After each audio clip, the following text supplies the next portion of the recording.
Bakı Fotoqrafiya evində gənc müəllif və rəssam Amir Hüseynlinin fərdi sərgisi açılıb.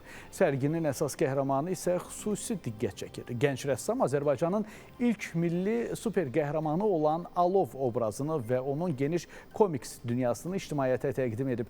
Milli motivlərlə müasir qəhrəmanlıq ənənələrini birləşdirən bu layihə gələcəkdə ölkəmizi beynəlxalq komiks arenasında təmsil etməyə hazırlaşır.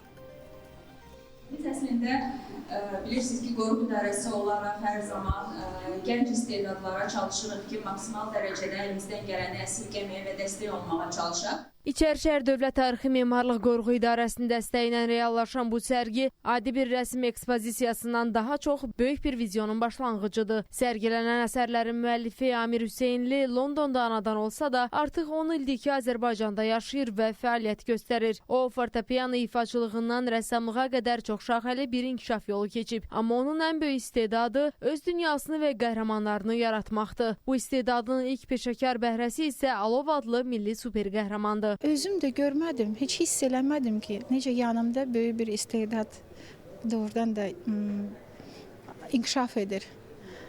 Və artıq Əmiri bizim ölkəmizin tanınmış rəssamları sağ olsunlar görəndə, onun işləri ilə tanış olanda və mən eşidəndə ki, böyük bir günah edirəm, bu uşağı, necə deyim sizə, dəstəkləmirəm. Anladım ki, bir ana kimi bu mənim borcumdur.